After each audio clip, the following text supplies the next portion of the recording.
like I say, you can kind of see about how far I am from people 26. To me, there's no secret spots anymore. I mean, it's, everybody knows where everybody else is fishing. Y'all see where boats are sitting. I know if I sit there and anchor somewhere, pretty soon there's 2 or 3 boats around me. That's the way it gets all the time. It's pretty cold that morning, just with that weather.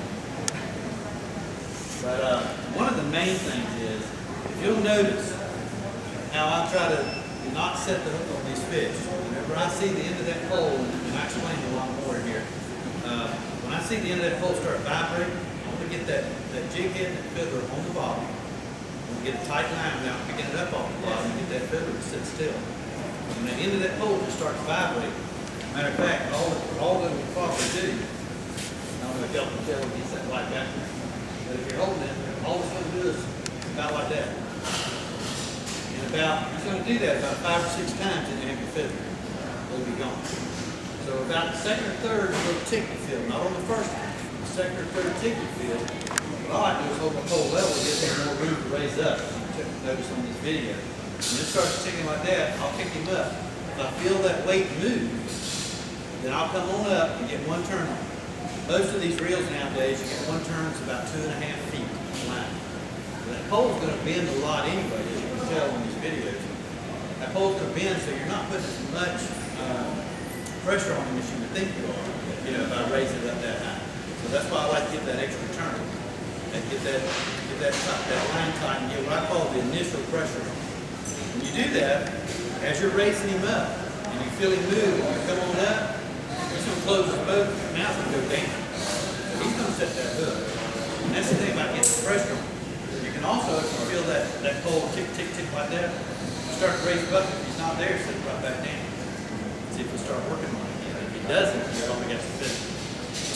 Most of the time, if you do that about the second or third little tap, and I'm talking about a bunch of taps in a row, and when you start to pick it up, if he's on there, you'll feel that weight move.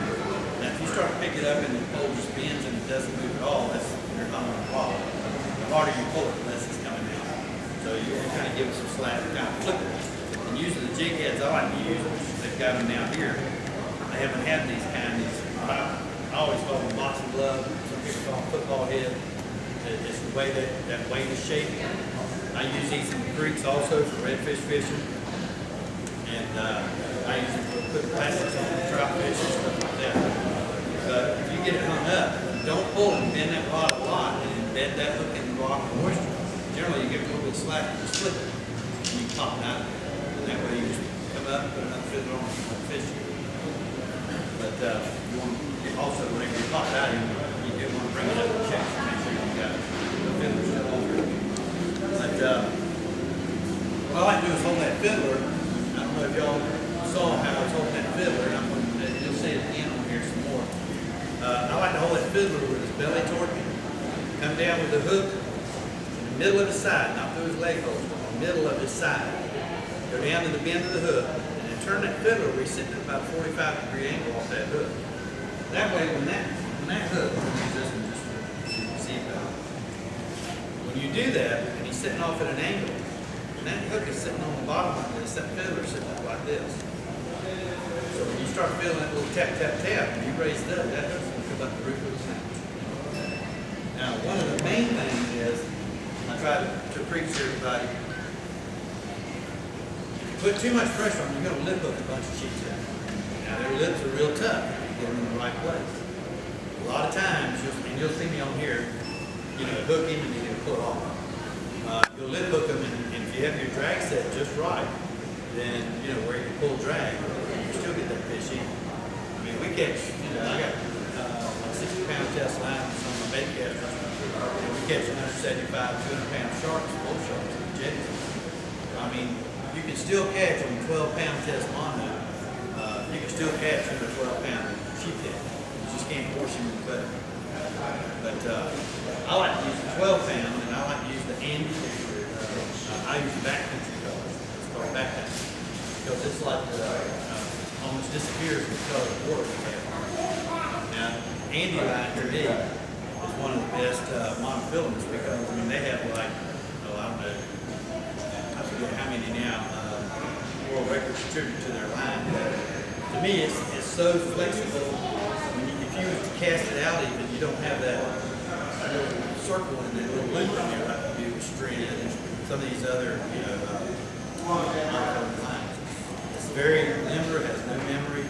So when you drop it down and it goes down, you've got a straight line. It's easier to get your line tight without picking it up all the way. If you've got the kind of got little circles in it, or whatever you call it, it's got memory in it, when it's on the spool, on the spool of your reel, then it's harder to get your line good and tight where you can feel the sheep's head. They're going to bite pretty light. This is over at the Coast Guard station. Excuse me. I suggest nobody fish there on high tide because you can't see the pilots, they're all covered up. I came out there one day about 2 years ago. There was a boat up in there, about a third set of pilings in there. Piling was sticking up about this far in the middle of the boat. There was nobody around. I don't know how long the boat had been there, probably a day or two, I don't know. But I guess they were sitting up there, in a tugboat went by or whatever, and it went down, and the pilot came up to the bottom of it. But the only time I ever fished this area is when you can see those pilings really, really good. That's the real dangerous area. The tide really rips through there. And of course, you got to anchor close enough to get, close to the pilings. Now, most of your pilings around bridges and stuff, everybody thinks you got to have your bait right against the piling, but you really don't. Those pilings have been scraped, 40, 50 years. And those oysters have fell down, they've grown more oysters on them. There's oysters all stretched out around those pilings. So you get 3 or 4 off the pile and still catch these in black run or redfish.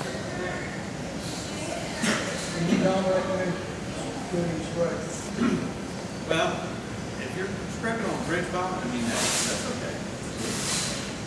I try to see if the sheep's head is there. I want to see if the sheep's head is there. If the sheep's head is there, normally you don't have little sea bass and stuff like that. I know if anybody here is sheephead fish, y'all call it blennies and stuff like that, jetties. You start chumming, that's what you generally get coming into. You get all the blennies, the toadfish, the sea bass, and right now there's like 4 million sea bass in the jetties. You drop the feather down, probably 9 times out of 10 you're going to get sea bass bites instead of sheep bites. And I expect that any day now to change. That spawning mode for the sheep's head should start any day now. I look back through the fishing logs. I've been keeping fishing logs about 15, 16 years. And looking back, it's always right at the middle of February. I think the reason this year is a little bit later is probably because it's vortex. It's just not normal for what they do. I think most of the fish, and I'm not a biologist, but I'm just over a period of years, I think most of the fish start the different migrating, start the different spawning modes and stuff like that from the daylight hours. I've read a bunch of stuff that says that for a bunch of different types of fish. I don't know if they all do that, but it's like redfish. That's when they start gaining up to, getting big schools and stuff. Because when the daylight gets stretched out in the summertime, right when it's at its maximum, as soon as it starts getting 1 minute short, things start schooling up. That's when we catch some more reds and stuff in the river. So they'll get more and more like that. Gaining up more and more bigger schools, and as the daylight starts getting shorter and shorter. So I think these sheep's head now, we've got the daylight started up a little bit more. We're getting more hours of daylight now, more minutes of daylight hours, I should say. And I think that's what's going to more or less make them go into their spawning mode more than the vortex. I'm hoping anyway. I don't know. I don't think we've had a winter like this in a long time. So. Everybody can tell us that what they want. Y'all see how I raise that 100%? This technique does work. Of course, you can catch them on fish finder rigs, all that stuff too, which I'll show you here. But I love catching on this because when you got that weight attached to that hook, as soon as that sheep's head starts crushing that feather, you feel it. You don't have any slack. As soon as he starts touching that, you feel it. And that's the thing about having the weight. If you have, your weight,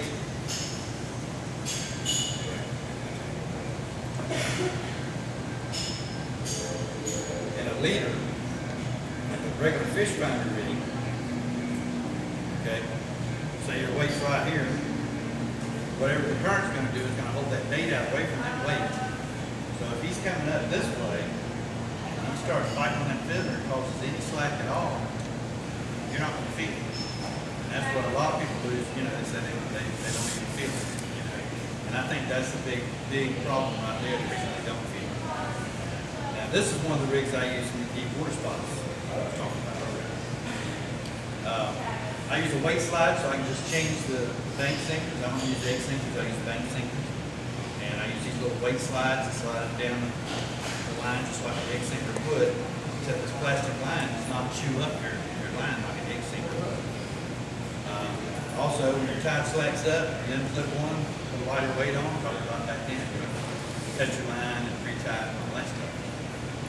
When I'm fishing in deep water, and I'll do that on the last of the income and first of the outgoing most of the time. That's the tide I want. Every once in a while we'll do it on the last of the outgoing, first of the income. So whenever that tide slacks up, when you want to really get into that. What I like to do is on that last of the income and first of the outgoing, I like these hard bottom spots in the river and the jet and stuff like that. And I'll use kind of a short leader. And matter of fact, most of the time I'll make it about 8 inches long. I just retie this in a few minutes. But I use a 2-aught hook. And that 2-aught hook's strong enough to put those 12, 13 pound sheep there. But as long as you don't force it. I've never had them bite this mono off. This is a 50-pound test mono. And when I use this particular rig, I'm using a quarter of a crab. Quarter of a crab in deep water. Somebody asked me earlier how deep water we're talking about. When I say deep water, I'm talking anywhere between like 25 feet to, right on up to 56. I've got a lot of places in the river where it's 42, 38, places like that. So it just all depends on, where that rock is, where that hard bottom is. When I say rock, most of the places I like to fish with big females. The big ones are the females. You'll notice that from the bellies on. They get pretty fat full of eggs. If you're not in the tournament, I suggest you just release those. The big ones you can tell they looks like they've been eating for 2 days straight. Because each sheep's head can have about 280,000 eggs. They can spawn more than one time in a season. So you can have one sheep head that have like 1 million babies. That's going to give us more sheep to it. So when you catch these big ones, if you're not in this tournament and you're fishing for them after the tournament or whatever, and you see that their belly looks kind of sunk in, they've already released their eggs. Because what it does is it stretches it out. If they look normal, they haven't even laid eggs yet. They don't have eggs. It could be a better sized male. But whenever they've laid the eggs, their stomach actually looks like it's shrunk. It's stretched so much. When they release them, it shrunk so much. So those, we keep those. They're big ones like that. A deep water spot with blue crab is a little trick to it too. Most people will put that crab out in these rigs and come out like this. And they'll feel that thump and they'll jerk. That sheep's head is going to come up, and I like to use a big enough piece of quarter crab that if he bites it a couple of times, gets a good taste of it, he's going to keep working on it until he gets that hook in his mouth, even if there's only nothing left on that hook. And I like the kale hooks myself, because they have like a big hook and a little range, that way they're bent. If I'm not using a jig head or a lure, that's all I use. I keep circle hooks on my boat and all, people like circle hooks and things like that. These hooks right here is the ones I like.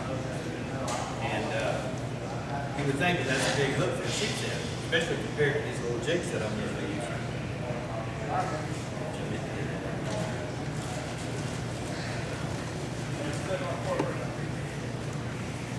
That looks like there's deep water, right? Yes, sir. See your normal jigs that most people use at the jetties, it's got that big hook like that. Can y'all see that? And this is why I like those. Quite a bit of difference. I had a guy that was making the shirt edge jigs, was making them like this. He was the only one that was making them like this. But he's got to where he don't. His health got so bad he can't make it anymore. And now I noticed at West Marines that they've started carrying them finally, so that's good. quite a bit smaller hook. Now, this being a 2-aught hook, 2-aught tail hook, it's awful big. But like I say, once that sheep's head gets all that crab, and he bites a little piece off of it, bites a little piece, I mean, they've got teeth like we do, of course, so they can just crush that crab right off. And if you'll just let that sit there, don't move it, don't pick it up to see if he's there or anything. Let him just work on it. Dump it. Dump it. I mean, I've had him dump it 4 or 5 times. When he's got the hook in his mouth, you feel him go boom, boom, boom. You feel his weight. That's when you want to nail it. And that's when I do set the hook on the webs. Any questions yet?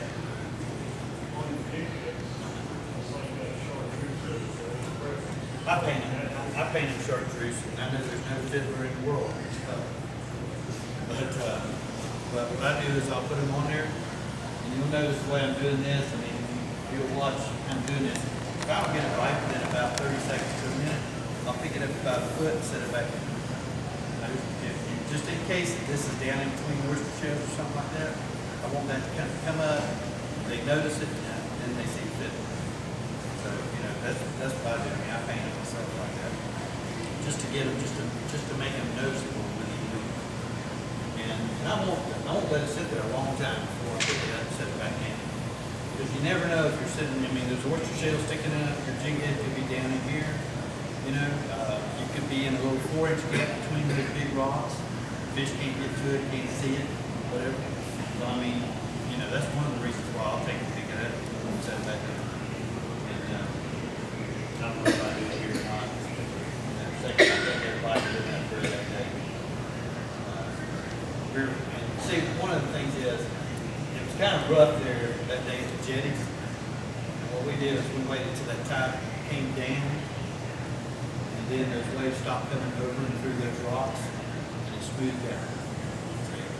And that's the thing about fishing out there at high tide also. You fish out there at high tide, you've got some wind blowing, that water's going to splash over and through the lower part of the rocks. You're going to sit there in the boat doing this, and they're hard enough to feel as it is. That's going to, prevent you from catching as many as you could. So whether the wind's going out the south, then I would fish the inside and south. If the wind's going out the north, northwest, northeast, I fish the inside and north. Now I like the inside of the rocks more. A lot of people fish on the outside. I think you get more bites on the inside because of the current. One of the things is a lot of people like to throw up and down the rocks. And that's a good way to locate them. Once you locate them, and sometimes I'll pull it with my gas motor, pitch out, move up a little bit, pitch out, move up a little bit, get a bite, see what rock I'm even with, open up, anchor the boat, and start fishing.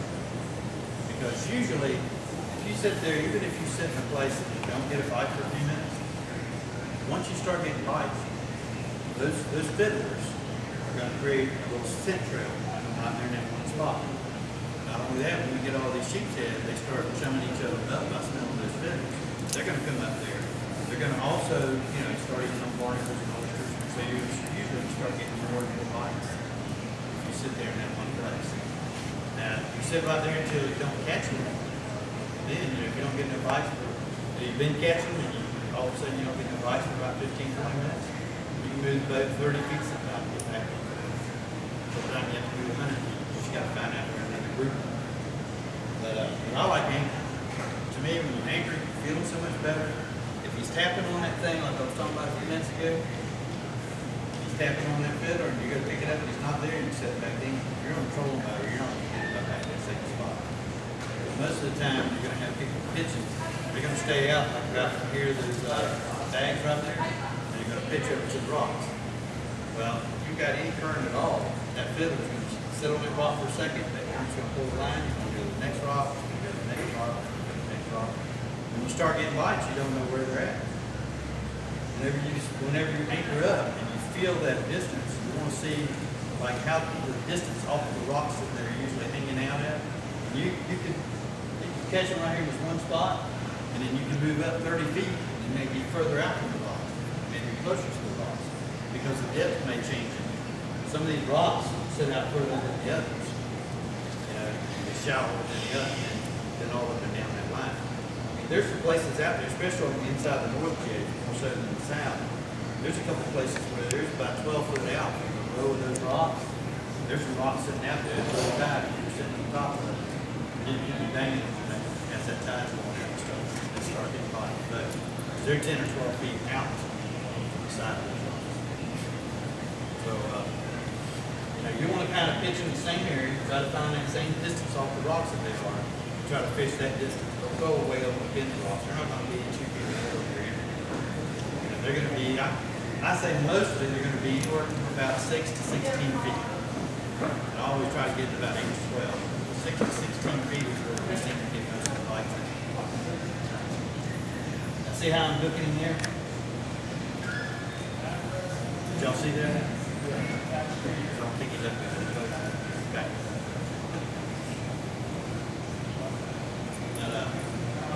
The people that just came in, y'all come up here and get your ticket. Pull 2 tickets off and drop 1 in the box, and then keep the other. Turn off. No, she said I remember on the radio show. I do that on shallow water for red. I'm a bit fishing for redfish.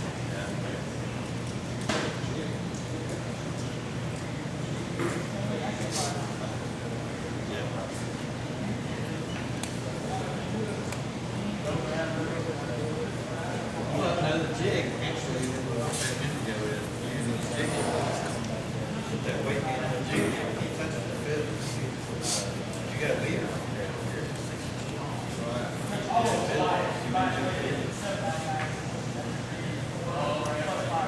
Any questions? Yes, you big, you hold your arm? Yes, sir. Nice. Little tattoo you done.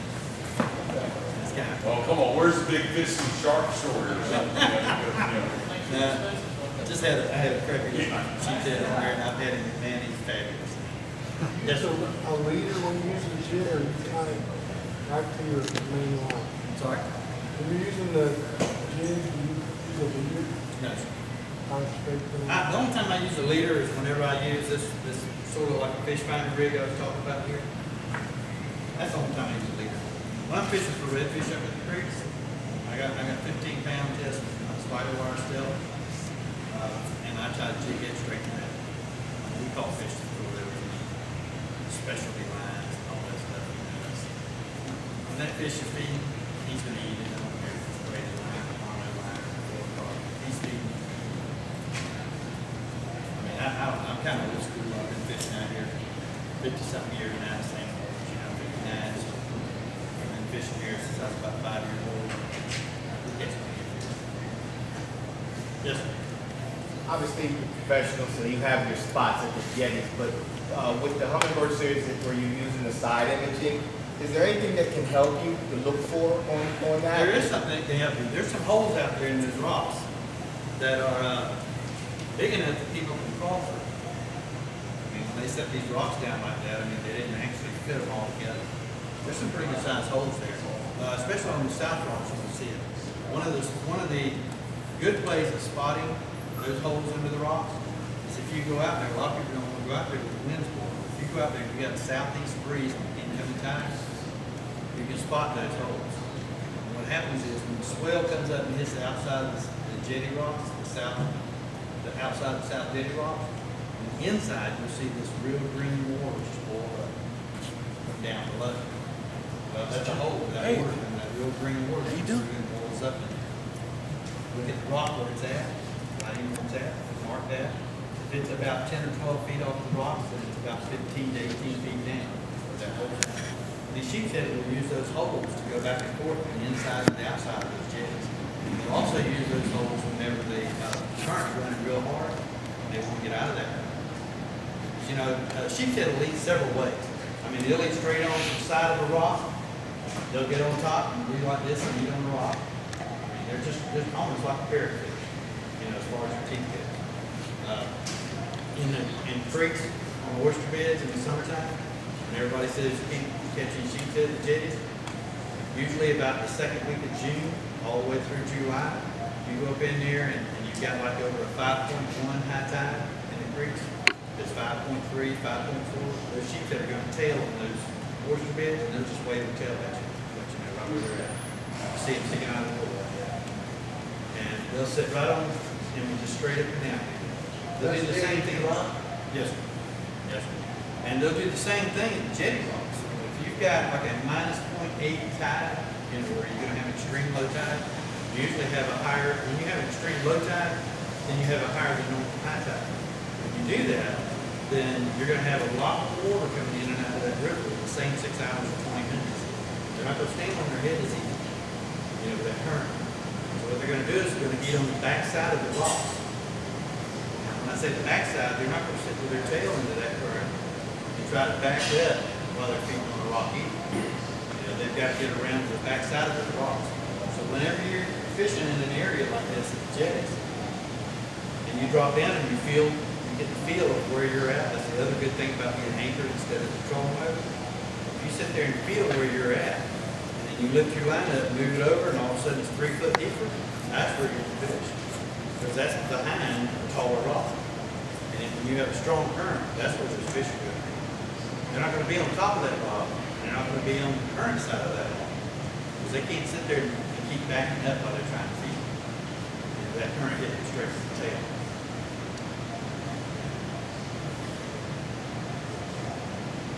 If people see this video in there, so they're kind of coming in there. Yes, sir. I understand that fiddlers are bait of choice. Have any luck catching them with any other country? Clams, oysters. Oysters are hard to keep on the hook. But clams, it works really good. Live shrimp really works good. If you use live shrimp, I'll try to pick the smallest live shrimp I can out of live. Use those first. Because you don't want him to kind of cut off half of that shrimp and go about a business. You want to get that hook in his mouth. I love little live shrimp about that long. And I know in the wintertime we get these bake shops, you get a lot of small live shrimp. Nobody wants them. That's what I would use if I'm finding fiddlers. Also like the big clams. You buy a bag of clams, take them, break them open with a pair of pliers or whatever, and cut the clam out. Try not to, you know, some people grab it and rip it out of there, but you rip it into pieces. Try to cut that clam out. You'll have that clam will be about that big around. Cut it in about 3 pieces. Just cut it. You'll have a hard foot on one side of it, muscles on one side of it. When you cut it, cut the soft spot, and you leave a little bit of that muscle on that one piece of bacon. Cut it, leave another little bit of muscle in that. What you're going to do is take that hook, go through the soft spot a couple of times, and then embed more of that hook into that muscle, and that's what's going to hold it on the hook for you. Now, the clams work really good when they're on sand. They're in Nassau Sound and all, sandbars out there. The clams work really good. You do catch a lot of whiting and drum and everything else with pompano. You know, we'll leave clam too. Clams are really good bait for them also. The reason I use clams jetties is because sea bass, crayfish, clams, pigfish, I mean, all of them love clams. What about the creeks? And the creek's quarter crab. I don't use fiddlers, it's quarter crab. Sheep's head's sort of like a redfish as far as the nostrils on it. And I don't know if I can start that. If y'all miss something. See if I can start it out.